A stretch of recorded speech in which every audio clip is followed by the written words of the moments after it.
gate buzzed open and a man stepped through it. He didn't look back. His shoes were wrong. Too clean, too stiff, the kind they hand you in a plastic bag with your wallet and a bus ticket. He walked 50 yards down a gravel road before he heard it. A sound behind him. Small. Quick. Paws on loose rock. He turned around. A puppy sat in the middle of the road. Brown and white. Skinny. Ears too big for its head. It stared at him like it had been waiting. He waved it off. The puppy didn't move. He kept walking. 30 seconds later, the sound again. Paws on gravel. Closer now. The man stopped. The puppy stopped. His name was Marcus Cole. He'd just served 5 years in prison for killing the person he loved most. What was this dog doing here? Stay with me on this one. Marcus didn't want the dog. He didn't want anything, really. He had a bus ticket to Garfield, a halfway house address written on an index card, and a meeting with a parole officer at 9 the next morning. That was the entire plan. That was his whole life now, folded up and stuffed into the pocket of pants that didn't quite fit anymore because he'd lost 30 pounds in 5 years. He intended to walk the plan in a straight line without looking sideways, without stopping, without letting anything in. But the puppy had other ideas. It followed him down the gravel shoulder of Route 12, keeping about 10 feet back. Consistent, patient. Every time Marcus stopped, it stopped. Every time he turned around, it sat down and looked at him with those ridiculous ears cocked to one side like it was trying to solve a math problem. He tried stamping his foot. Nothing. He clapped his hands hard and shouted. The puppy flinched but didn't run. It just lowered its head an inch and waited for the noise to stop, then looked right back at him. Not scared. Not aggressive. Just present. Just there. Now here's the thing about Marcus. He had spent 5 years learning how to not feel things. 5 years in a medium security facility in upstate New York, where the hallways smelled like floor wax and cafeteria grease, and the lights never fully went off and nobody touched you unless they meant to hurt you. He'd gotten good at shutting down. World class. He could sit in a visitation room across from his mother and keep his face perfectly still while she cried into a tissue. He could lie on his bunk at 2 in the morning and think about Sarah, his wife, the woman who died in his passenger seat because he'd been too drunk and too stupid to hand someone the keys. He could think about her and not let his chest do that thing it used to do, the thing where it felt like someone had reached in and was squeezing. The trick was simple. You keep everything at arm's length. You don't get close. You don't get attached. You don't let anything matter. So a puppy following him down a back road. That should have been nothing. A mild annoyance he could outpace. But it did something to him. Something small. Like a splinter working its way under the skin. Every time he looked back and saw that skinny brown body keeping pace with him, something shifted. He couldn't name it. He didn't want to. He reached the bus shelter at the junction of Route 12 and the state highway. The bench was cracked down the middle. A paper schedule was taped to the inside of the glass, yellow and curling at the edges. Next bus in 40 minutes. He sat down. The puppy sat about 6 feet away, right at the edge of the gravel, watching him. His tongue hung out. Its ribs showed through the fur every time it breathed. "You're wasting your time," Marcus said out loud. The puppy tilted its head. Marcus looked away. He stared at the road. But his eyes kept pulling back, because there was something familiar about this dog. Something in the shape of its face, in the way it sat, upright and alert, weight forward on its front paws, like it was waiting for a command. He hadn't talked to an animal in over a year. Not since the warden shut down the program at Dutton. Not since they took the dogs away. Believe me, that detail matters. It matters more than anything else in this story. But Marcus didn't know that yet. The bus came. Marcus stood up. The driver opened the doors and gave him a look. Standard look. The kind you get when you're carrying a prison issue bag and wearing clothes that don't fit and standing alone at a bus stop where nobody waits unless they're coming from the correctional facility up the road. Marcus got on. He found a window seat toward the back and sat down. As the bus pulled away, he looked through the glass. The puppy was running. It was sprinting down the gravel shoulder, legs scrambling, ears flying, trying to keep up with 40 tons of steel. It ran hard. Marcus could see the effort in its body, the way it stretched out flat with each stride. It held on for maybe 100 yards. Then the bus pulled ahead. The puppy got smaller. It slowed to a trot. Then it stopped. Marcus watched it shrink in the window until it was just a brown speck on a gray road, and then it was gone. He leaned his forehead against the glass and closed his eyes. The bus made 11 stops. Marcus got off at the 12th, a gas station on the edge of Garfield. The halfway house was a mile walk from there. He shouldered his bag and started moving. 2 blocks, 3 blocks, quiet streets, cracked sidewalks, houses with chain-link fences and American flags and plastic chairs on the porches. He made it about 4 blocks before he stopped. There was a sound behind him. Paws on pavement. He turned around. The puppy was there. Same brown and white coat. Same oversized ears. Same steady, patient stare. It was panting so hard its whole body shook. Its paws were cracked and dusty.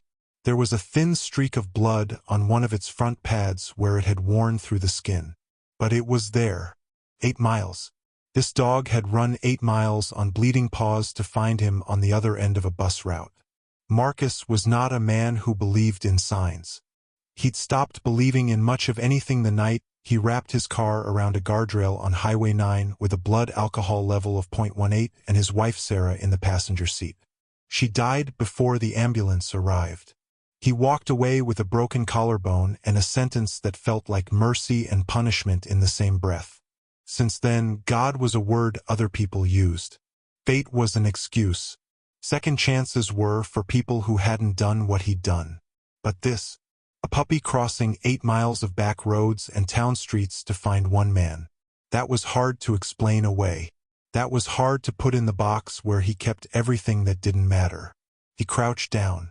Slowly, the puppy came forward, careful and low, like it was giving him a chance to change his mind. It stopped about a foot from his outstretched hand. He could count its ribs. He could see a faded blue collar around its neck, frayed and loose, no tag, like it had been wearing it so long the edges had rotted. "Where did you come from?" he said. The puppy licked his hand. Once, just once. Then it sat down at his feet. Marcus looked at the sky. He looked at the index card in his pocket. He looked at the bloody paw print on the sidewalk. "Fine," he said, "but you're not staying." The halfway house was a converted duplex on Elm Street run by a woman named Dolores who weighed 90 pounds and had an opinion about everything. She met Marcus at the front door, checked his paperwork against a clipboard, looked over his shoulder at the puppy sitting on the sidewalk behind him, and shook her head before he could open his mouth. "No animals. Not negotiable. It's not mine." "Then why is it sitting there like it owns you?" Marcus didn't have an answer for that. He went inside. Dolores showed him his room. Single bed, pressboard dresser, window facing the alley. He set his bag on the mattress and sat down. The springs groaned. Through the window from the alley below he heard a sound. Soft, steady, a whimpering that rose and fell like breathing. The puppy had found the alley. He didn't sleep that night. Not because of the bed, which was bad. Not because of the traffic noise, which was worse. He didn't sleep because every time he closed his eyes, that whimpering found him. And every time it found him, his mind went somewhere he'd been fighting to keep it away from. A different dog. A bigger one. A shepherd mix with one torn ear and a ridge of fur along her spine that stood up when she was nervous and flattened when she trusted you. Sadie. Marcus had trained Sadie for 16 months in the Dutton Correctional Animal Rehabilitation Program. He'd been her handler. The first day they met, Sadie wouldn't come out of the transport crate. She pressed herself into the back corner and shook. Marcus sat on the concrete floor outside that crate for 3 hours. Didn't move, didn't speak, just sat there and let her decide. By the end of the first week, she'd eat from his hand. By the end of the first month, she'd walk beside him without the leash going tight. He taught her to sit, to stay, to heal, to come when called, to not flinch when a door slammed or a man raised his voice.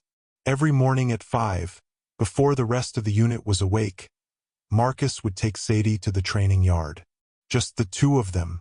He'd run her through commands, and then he'd sit on the bench and she'd put her head in his lap and he'd talk to her.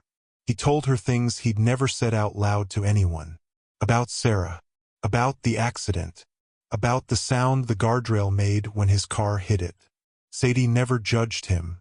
She just listened with her torn ear tilted toward his voice. And she taught him things too. She taught him that something alive could depend on him and not get destroyed by it. She taught him that his hands, the same hands that had gripped a steering wheel on the worst night of his life, could be gentle. She taught him that caring for another creature was the closest thing to purpose he'd felt since the accident. When the warden cut the program due to budget, they told Marcus that Sadie had been adopted. A nice family in Garfield. A house with a yard. She'd be fine. They said it like it was good news. Marcus nodded and went back to his cell and lay on his bunk and stared at the ceiling and did not let his chest do the thing. He hadn't let himself think about Sadie in months. At 5 in the morning, Marcus gave up on sleep. He went downstairs. He opened the back door. The puppy was curled on the concrete step, shivering, pressed against the brick where it was marginally warmer. When it saw him, its tail went so fast its whole back end swayed. He sat down on the step. The puppy crawled into his lap. It weighed almost nothing. He could feel its heart beating against his palm, rapid and small and very much alive.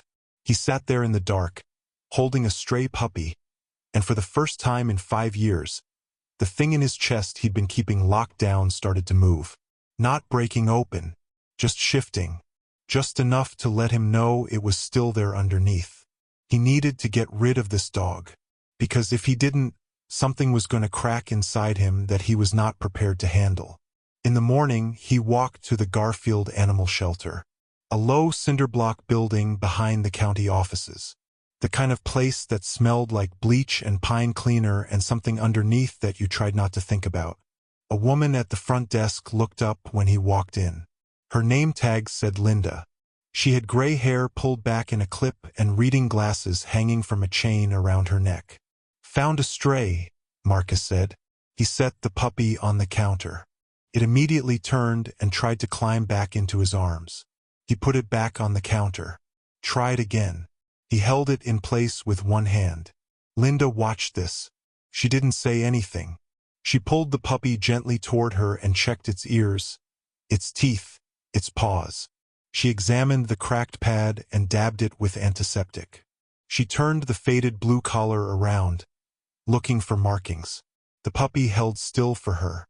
Good behavior. Unusual for a stray that young. "How long has it been following you?" Linda asked. "Since yesterday morning." "Where'd it start?" "Outside Dutton Correctional." Something moved behind Linda's eyes. Not judgment. Not pity. Something more careful than that. She didn't comment. She just kept turning the collar, and then she found something Marcus had missed. A small metal tag, half-worn smooth, tucked into a fold of the fabric where it had slipped around. She held it up to the fluorescent light and squinted. "There's a number on this," she said. "Shelter intake number. It's one of ours." She typed the number into her computer. Marcus stood there with his hands in his pockets. The puppy sat on the counter and watched him with its head tilted again. That same look. Waiting. Linda's fingers stopped on the keyboard. "Huh," she said. "What?" "This puppy was born here. 8 months ago." She scrolled down. Mother was a shepherd mix. Brought in through the Corrections Partnership Program. The one at Dutton. The floor shifted under Marcus. Just barely, like the building had settled 1 inch to the left. "The mother's name," he said. He already knew. He knew the way you know something is about to break before you hear the crack. Linda looked at the screen. "Sadie." The room went quiet. Not conversation quiet. Something deeper. The puppy yawned on the counter. Linda watched Marcus's face and saw something happen to it that she would later describe to her husband as watching a man come apart at the seams without making a sound. "You knew that dog," she said. Not a question. Marcus didn't answer right away. He was looking at the puppy. Really looking. The brown and white coat. The ridge of fur along the spine. The ears. Oversized. Out of proportion. Just like Sadie's when she was young, before she grew into them. "I trained her," Marcus said. His voice was flat. Controlled. 16 months. Sadie was my dog. I taught her everything. He paused. "They told me she got adopted. A family with a yard." "She was," Linda said carefully. "But the family returned her after 3 months. They were moving. We took her back. And then, she had puppies here. 4 of them. This one and 3 others. Where is Sadie now?" This is where it turns. Linda took off her glasses. She folded them and set them on the counter beside the keyboard. She didn't look at the screen when she answered. "Sadie was put down 4 months ago," she said. "We were over capacity. She was on the list." "I'm sorry." Marcus put both hands flat on the counter. He pressed down hard. The puppy nosed against his wrist.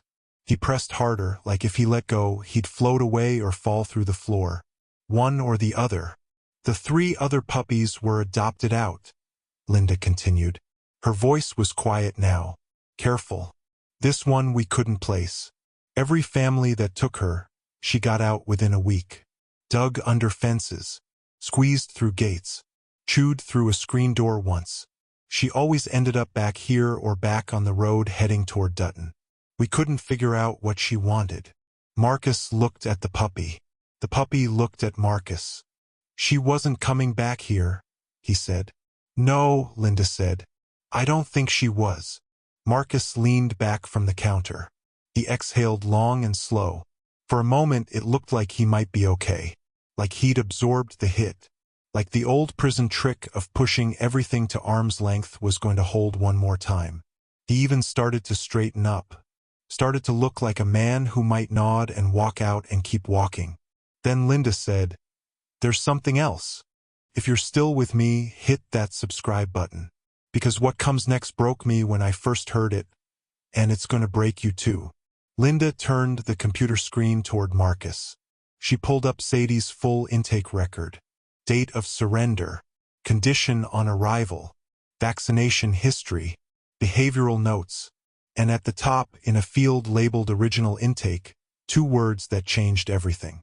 Surrendered by Sarah Cole. Marcus read it. He read it again. He read it a 3rd time because the letters wouldn't hold still. His dead wife's name. Right there on the screen. Connected to Sadie. Connected to the puppy on the counter. Connected to him. Marcus's legs gave out. Not dramatically. He didn't fall. He just lowered himself to the floor. Slowly. Like a man sitting down in church. He sat on the cold linoleum of the Garfield Animal Shelter with his back against the counter. The puppy scrambled off the edge and dropped into his lap and pressed its face against his chest. Linda came around the desk. She crouched beside him. She didn't touch him. She just waited. "Tell me," Marcus said. "Tell me everything." And she did. Sarah had brought Sadie into the shelter 7 weeks before the accident. Sadie was a stray she'd found behind a strip mall on Route 9. Malnourished, limping on her front left paw, terrified of loud noises. Sarah had spent 3 weeks earning the dog's trust. Feeding her by hand. Sitting in the parking lot for an hour at a time. Not moving, just letting the dog come to her. When Sadie finally let Sarah touch her, Sarah brought her straight to the shelter. But she hadn't just surrendered her. She'd filled out a specific placement request form. She wanted Sadie enrolled in the Dutton Correctional Rehabilitation Program. She'd researched it. She'd called the warden's office. She'd named Marcus as the handler she wanted Sadie paired with. And at the bottom of the form, in Sarah's handwriting, she'd written a note. Linda read it off the screen. 7 words. "He needs something to take care of. Please, Sarah had done this 3 weeks before she died. 3 weeks before the night Marcus drank too much at a colleague's retirement party and got behind the wheel and drove onto Highway 9 and ended everything. She could see what was happening to him. The drinking that had stopped being social and started being daily. The distance that was growing between them like a wall going up brick by brick. The way he was pulling away from her, from his job, from himself. She saw all of it. And instead of giving him an ultimatum, instead of a lecture or a pamphlet from a treatment center or a tearful confrontation at the kitchen table, she found a broken dog and pointed it at him. She reached into the one place she knew he was heading and planted something good there. Something alive. Something that would need him. She never got to tell him. She died before Sadie ever arrived at Dutton. And Marcus spent 16 months training the dog his dead wife had rescued for him. He loved that dog. He needed that dog. He talked to that dog in the training yard at 5 in the morning when nobody else was awake. And he never knew. Not once. He never knew where Sadie came from. He never knew whose hands had fed her first. He never knew that the one good thing in his entire prison life had been placed there, deliberately, by the woman whose death was his fault. Marcus was crying. He didn't realize it at first. Not until he felt it wet on his hands. He hadn't cried since the sentencing hearing, 5 years ago, when the judge read the charge and Marcus's mother made a sound from the gallery that he still heard in his sleep. But this came from somewhere deeper than grief. Somewhere below the guilt and the years and the concrete walls. This came from the place where you keep the things that are too true to face. Sarah had known. She'd known he was falling apart. And her response wasn't anger. It was a dog. The puppy licked the tears off his wrist. Once. Just once. The same way Sadie used to. Same gesture. Same single lick. Like mother, like daughter. Linda sat quietly beside him on the floor. She'd been doing this job for 14 years. She'd seen a lot of people cry in this building. But she'd never seen anything like this. After a while, a long while, Marcus wiped his face. "I want to keep her," he said. "The halfway house won't allow it." "I know. And your parole conditions. If you violate housing terms, they send you back." "I know that too." He looked at the puppy. Sadie's daughter. Sarah's last gift. Carried forward one generation through a dog that didn't survive and a puppy that refused to stop running. A living thing that had traveled through a dead woman's kindness and a dead dog's body and 8 miles of bleeding pavement to find him on a gravel road in shoes that didn't fit. "I'll figure it out," he said. "I have to." He called his parole officer from Linda's desk phone. Dennis Torres. 20 years on the job. The kind of man who'd heard every story, every plea, every desperate promise from every newly released man who wanted an exception. Marcus didn't plead. He didn't make excuses. He just told the truth. The puppy. Sadie. Sarah. The intake form. The note. The line was quiet for 15 seconds. "You're telling me your deceased wife rescued a dog and had it placed in your prison program. And now that dog's puppy chased you down on the day you got out." "Yes, sir. And you want to keep the puppy even though your housing doesn't allow it." "I'll move. I'll do whatever it takes." Silence. Then Dennis said something Marcus didn't expect. He said, "20 years I've been doing this.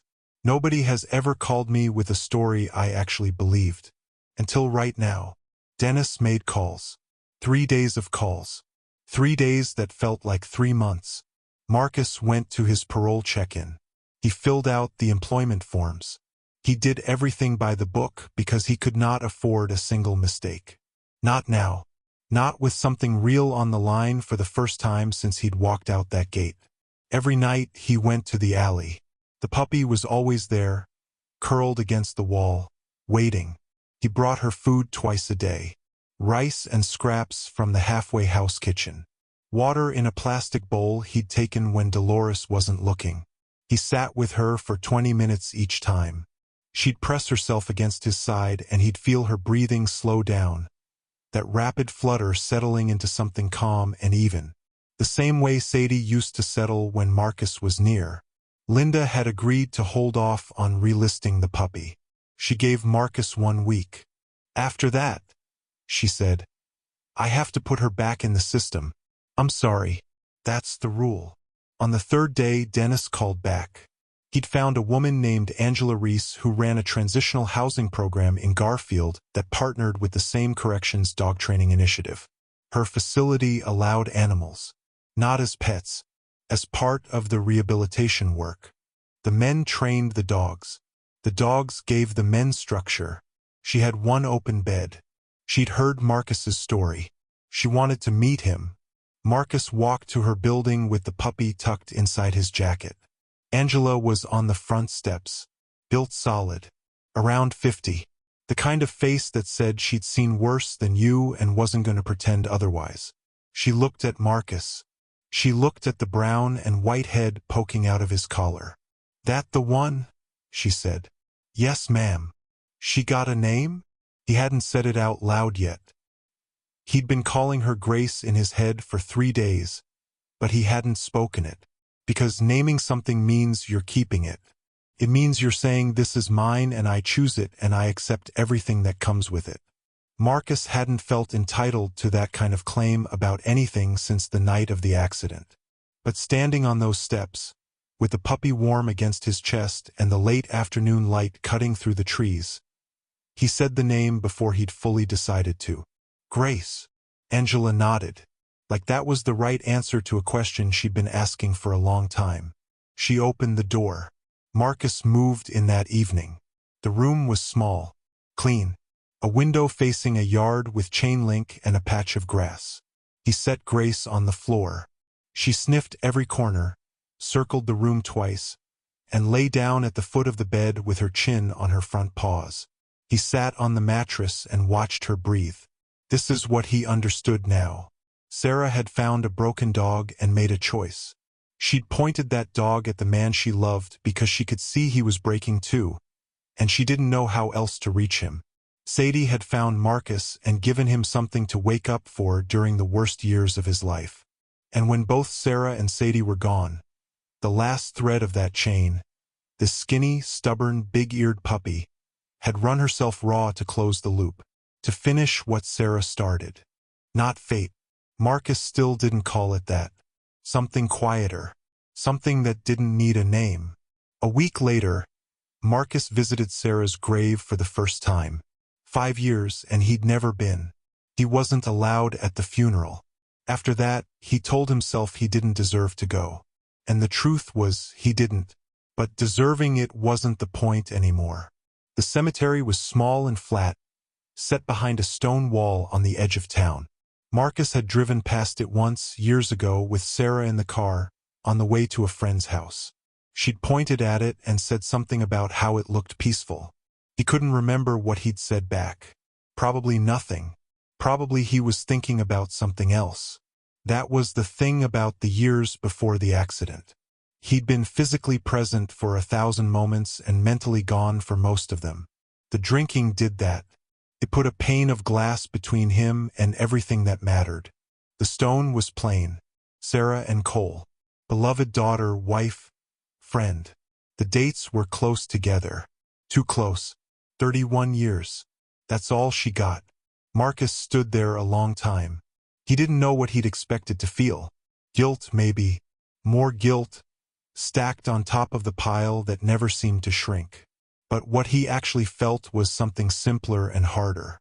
He missed her. Not the idea of her. Not the memory.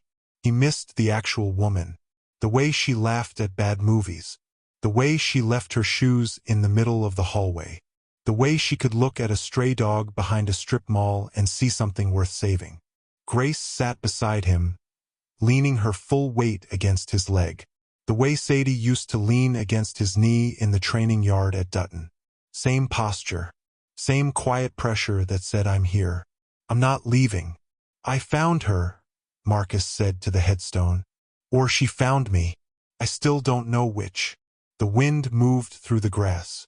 Grace looked up at him. I read your note, he said. On the form. He needs something to take care of. He stopped. swallowed. You were right. You were always right about me. And I'm sorry I didn't listen when you were still here to say it. He stood there until the shadows stretched long across the grass. Then he reached down and scratched behind Grace's ear. She closed her eyes and leaned harder into his hand. For a moment, everything held still. The cemetery, the wind, the man and the dog. All of it connected by something Marcus couldn't see but could feel pressing against his chest. Not the squeezing thing, not the old pain. Something else. Something that hurt but didn't destroy. Something that opened instead of closed. Not forgiveness. Not exactly. Sarah wasn't here to give that. But the beginning of it. The smallest possible beginning. A door cracked open with light behind it. He turned and walked back toward the road. Grace walked beside him. She didn't pull ahead. She didn't fall behind. She matched his pace exactly, stride for stride, the way a trained dog walks with the person it trusts. The way Sadie would have. The way Sarah, walking beside him on 100 ordinary evenings he'd taken for granted, always had. A man and a dog on a quiet road. Going somewhere. This time he didn't tell her to go.